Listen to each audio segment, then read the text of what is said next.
যারা দাঁড়িয়ে আছেন এই ফাঁকে ভেতরে রেডি করবেন। এই এত দেরি হয় কেন? বসতে বসেন। রিভাব লাগবে। কি আওয়াজ হয় মাইকে?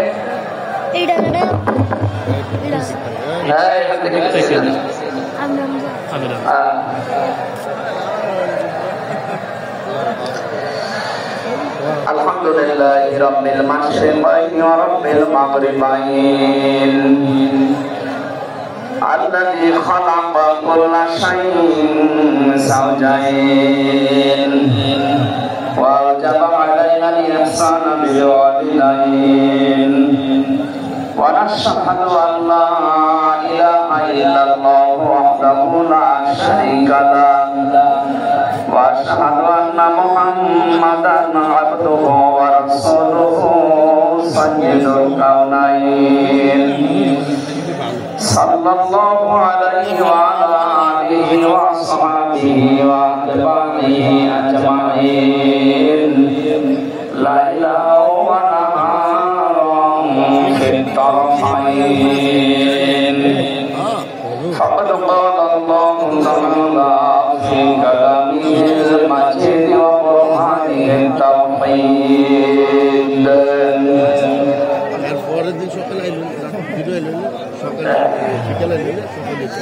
যারা দাঁড়িয়ে আছেন এখানে বসে কি করে?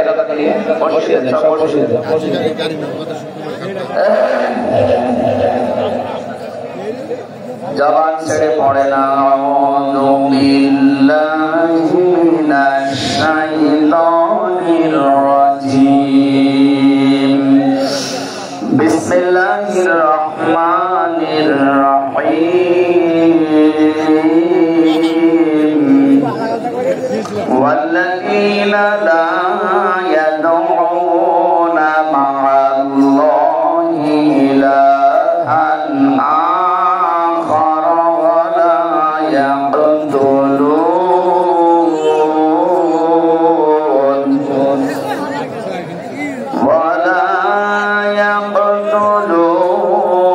النفس التي حرم الله إلا بالحق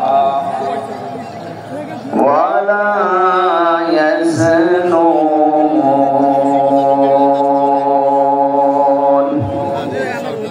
ومن يفعل ذلك يلقى أثاما يضاعف له العذاب يوم القيامة ويخلد فيه مهانا صدقت يا ربنا اللهم صل على سيدنا مولانا محمد وعلى آل سيدنا مولانا محمد আলহামদুলিল্লাহ বাংলাদেশের ঐতিহ্যবাহী জেলা কুমিল্লা ইকো বন্ধ করে দেন, ইকো বন্ধ করে রিভাব দেন, আওয়াজ যেন ক্লিয়ার হয়। কথা বলুন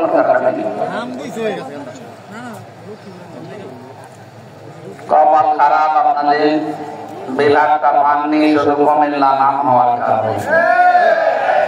এবার পাবে ইনশাআল্লাহ, কারণ খন্দকার মোশতাক আমার মনে হয় এখন বেশি থাকার দরকার। এটা যা কাজ করেছি না, বাপের বেটা কাজ করেছি। তিতাস উপজেলা কলাকান্দি ইসলামিয়া দাখিল নুরানিয়া হাফিজিয়া মাদ্রাসায় এতিমখানার উদ্যোগে 14তম বাৎসরিক 2 দিন ব্যাপী তাফসীর কোরআন মাহফিলে সমাপনী রজনীর স্বনামধন্য সভাপতি জনাব মেহেদী হাসান সেলিম ভূঁইয়া দামাত বারাকাতুহুল আলিয়া, মাহফিলের প্রধান অতিথি শাইখুল মাশায়েখ সদস্য জাতীয় নির্বাহী কমিটি বিএনপি এবং advocate Bangladesh supreme court Dhaka. তার বাবা একজন বাংলাদেশের প্রতিষ্ঠাতা ব্যক্তি ছিলেন, সাবেক মন্ত্রী ডক্টর খন্দকার মোশাররফ হোসেন। আতানাল্লাহু উমরাহু ওয়া বারাকাল্লাহু ফি হায়াতি। আল্লাহ তার হায়াতের কার্যবান সিহাতে কল্যাণ যেন দান করেন। তার গর্বিত সন্তান আপনাদের এলাকায় এই এলাকায় বাড়ি ডক্টর খন্দকার মারুফ হোসেন দামাত বারাকাতুহুল আলিয়া। আলোচনা যারা রাখলেন মাওলানা হুসাইন মাহফুজ, মাওলানা কবির বিন সামাদ সহ অন্যান্য ওলামায়ে কেরাম, অনেকগুলো মানুষের নাম দিয়েছেন। আমাদের এমনিতে রাত হয়ে গেছে। 3টা বছর জেলে থেকে জালেমরা আমার শরীরটা শেষ করে দিয়েছে। ডাক্তার এখন বলছে রাত জাগা যাবে না, সর্বোচ্চ রাত 10টায় ঘুমিয়ে পড়বে, কিন্তু আমার কিন্তু যে রোগ ছিল ওটা বাড়বে। আপনারা জানেন আমি 10-12 দিন প্রায় হাসপাতালে পড়েছিলাম। এই জন্যে রাত জাগা যেহেতু নিষেধ, আমি আরো আগে উঠতে চেয়েছিলাম, বললাম যে 9টায় তুলে নিয়ে 10টা 10:30 শেষ করে দিই, আপনারা দেরি করে ফেললে। ঠিক আছে, আমরা বেশি রাত করবো না। কোরআনে কারীমের তাফসীর যেহেতু শুনতে এসেছি, যতটুকু সময় লাগে, ঘন্টাখানেক সময় দেওয়া যাবে না ইনশাআল্লাহ? যারা আসলেন, যাদের নাম আছে, অবশ্যই তাদের সম্মান আছে। শুধু দুনিয়া না, আমরা দুই জগতে তাদের সম্মান চাই। ওয়ারফা'না লাকা যিকরাক। একটা জগদ্দল পাথর আমাদের দিলকে বাঁকা করে রেখেছে। এরকমই একটা পাথর ছিল 1500 বছর আগে।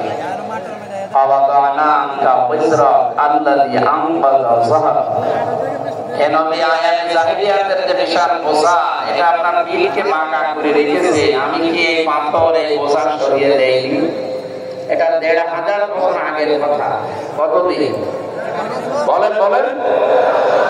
2024 সালের 5 আগস্টে আল্লাহ যেন আমাদের বুকের উপর থেকে, ওটা তো ছিল আইয়ামে জাহিলিয়াতের পাথর, আর এটা যেটা সরিয়েছে এটার নাম আওয়ামী জাহিলিয়াতের পাথর।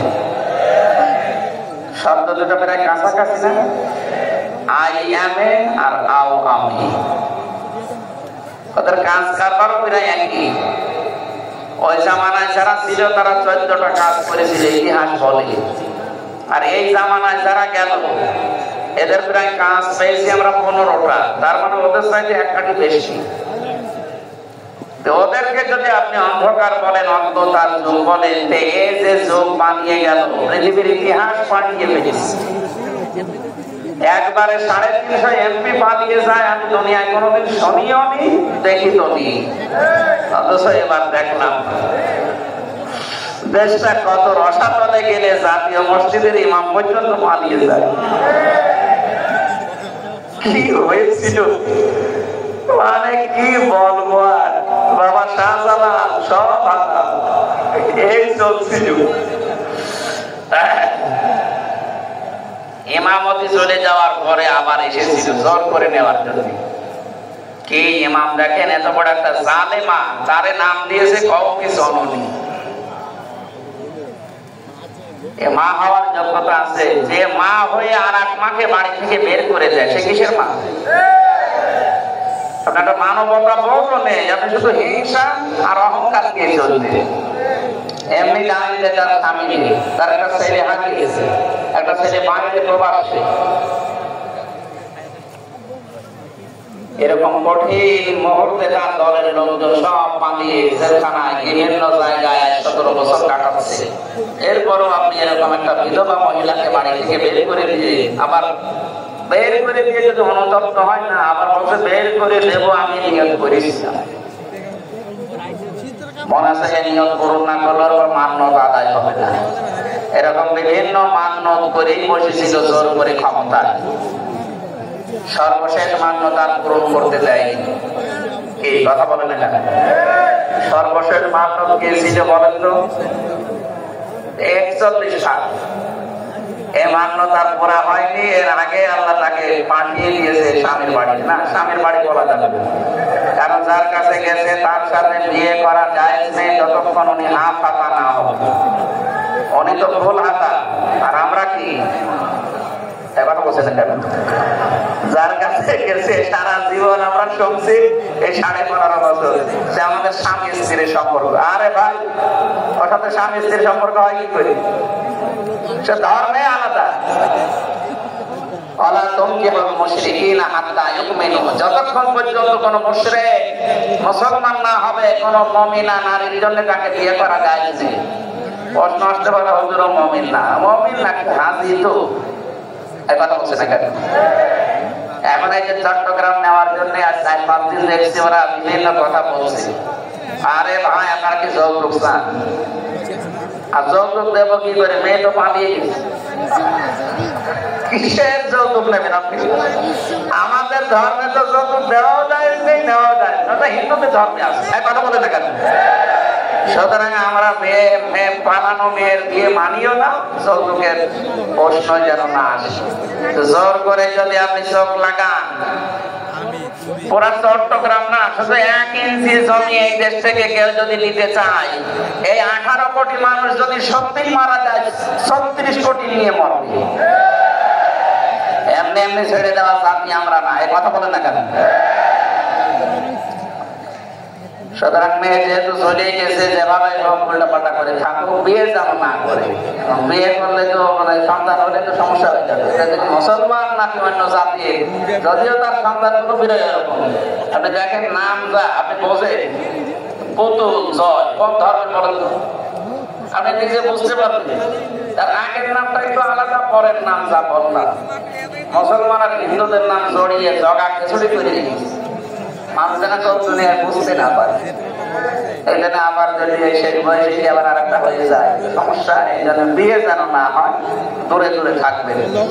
যেহেতু দাদার তোমার বউ নেই, সমস্যা আছে। এই কথা বলছে না কেন? ওখান থেকে বসে বসে যারা উস্কানি দেয় এ দেশটাকে বিপদে ফেলার জন্য, কারো উস্কানিতে পা দিয়ে যদি দেশে বিশৃঙ্খলা করে, গোপালগঞ্জে কি হয়েছে দেখেননি? পেছনে বান্দরের মতো লাল হয়ে গেছে। ওই কয়েকদিন শুনলাম যে গোপালগঞ্জ থেকে কেউ যদি বাসে আসে, বসে আসলে 300 টাকা, দাঁড়িয়ে আসলে 1000 টাকা। কি পিঠা লিখেছে চিন্তা করে। এখনো পর্যন্ত অনেকে জালেমের প্রশংসা করে, সাফাই গায়। আরে ভাই, 350টা এমপি, আপনি 1 টাকা পাচ্ছেন, খালি একটা সিঙ্গারা খেয়ে মনে মনে লাফা, পাগলের সুখ। এটা নিয়ে থাকেন। অন্তত কিয়ামতের আগে এই দেশে আর কোন জালেম চেয়ারে বসতে পারবে না ইনশাআল্লাহ। এটা আমি কি বানালাম? সূরা নমল 20 নাম্বার 19 নাম্বার পারা 20 নাম্বার পৃষ্ঠা 7 নাম্বার লাইনের 51 52 নাম্বার আয়াতে আছে। আল্লাহ রাব্বুল আলামিন বলেন, ফানজুর কাইফা কানা আকিবাতু মাকরিহিম আন্না দাম্মারনাহুম ওয়া কওমাহুম আজমাইন। বলেন আল্লাহু আকবার। এখানে যারা আরবি গ্রামার বোঝে, যারা আলেম আছে, তাদেরকে বলছি, আল্লাহ কি শব্দ বানিয়েছেন ফানজুর কাইফা। আপনি একটু নজর করে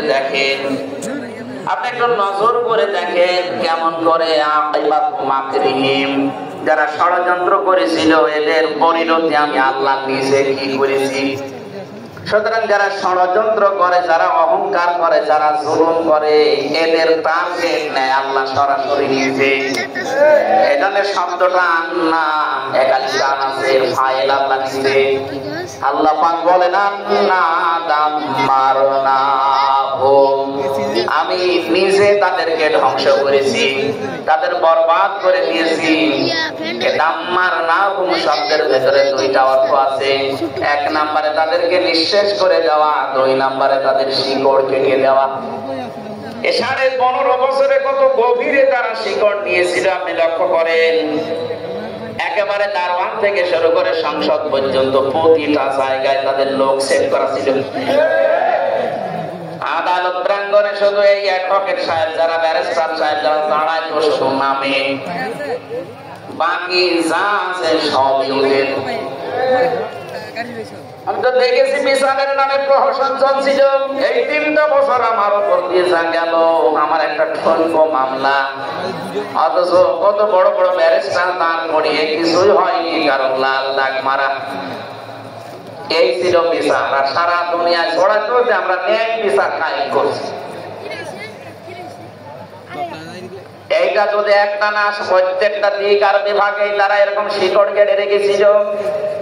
যারা এগুলো করেছিল আল্লাহ তাদেরকে এমন অপমান করেছে, ধ্বংস করেছে। ওদেরকে শুধু না, যেখানে যেখানে ওদের ষড়যন্ত্র হতো ওই জায়গাগুলো আল্লাহ নষ্ট করে দিয়েছে।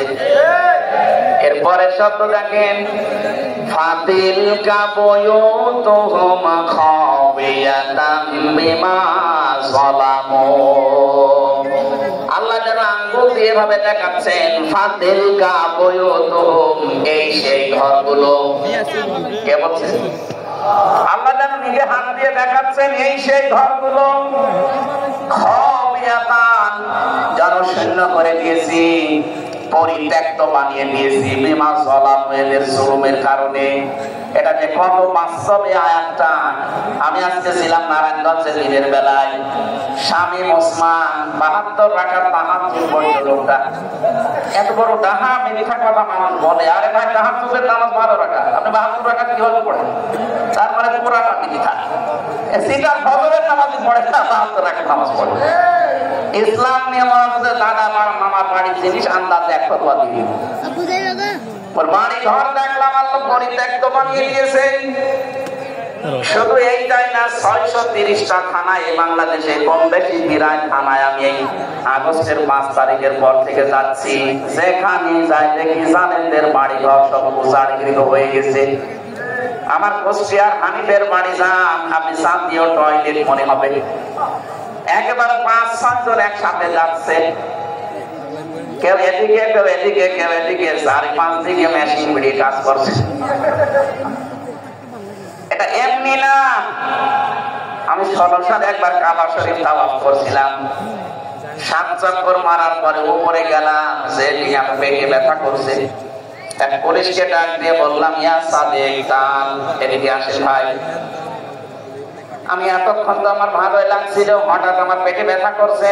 এখানে আশপাশে ঔষধের কোন দোকান আছে, ফার্মেসি? পুলিশ আমারে বলে, ইয়া হাজিউল হজ্জা তাইনা বিলাদুকা, হাজি দেশ কোথায়? যে তুমি বাংলাদেশ। বাংলাদেশ থেকে এসেছি। ওর ভাষা দিয়ে আমারে বলছে, হাজি আপনি জানেন না এটা কোন জায়গা? না তো, আবু সাইদের বাড়ি। আপনি এখনো পায়খানা না করে দাঁড়িয়ে আছেন? তাড়াতাড়ি যান। পায়খানা করে দেখি আমার পেটের ব্যথা ভালো হয়ে গেছে। আমার মনে হয় এখন যারা এই জালেমদের বাড়িতে, অফিসে, এদের জায়গাগুলোতে আজ প্রসাব পায়খানার জন্য যাচ্ছে, একটা নিয়োগ করে যাচ্ছে। গত 4 দিন আগের পত্রিকা দেখেছেন যে বাড়িটা বাংলাদেশের দামি বাড়ি বলতাম আমরা, মানুষ আবেগে যে সোমা খেত, ওই বাড়িটা এখন জাতীয় টয়লেট হয়ে গেছে। একবারে 5-7 জন করে যাচ্ছে, মনে হচ্ছে জামাত বন্ধ টয়লেট চলছে। এত পর্যন্ত আল্লাহ শেষ করেন নিয়ে পরের শব্দটা আমাদের জন্য। এবার আমি আলেমদেরকে বলছি, খুব ভালো করে দেখেন তো, ইন্না ফি যালিকা লাআয়াতান লিকাউমিন ইয়ালামুন। আল্লাহ নামে তাকিদ দিয়েছেন। আল্লাহ বলেন, ইন্না ফি যালিকা লাআয়াতান, অবশ্যই এর ভেতরে শিক্ষা আছে। কে বলছে? এর ভেতরে শিক্ষা আছে। যা বললাম কি, লিকাউমিন ইয়ালামুন, যারা জ্ঞানী বান্দা তাদের জন্য শিক্ষা আছে। কি সেই শিক্ষা? আমি তাফসীরে পেয়েছি, এই ডিস্টার্ব করবেন একে একে, ওই হাসিনার মতো হয়ে গেছে, আমার রাজত্ব হারিয়ে পাগল হয়ে গেছে। আরে তো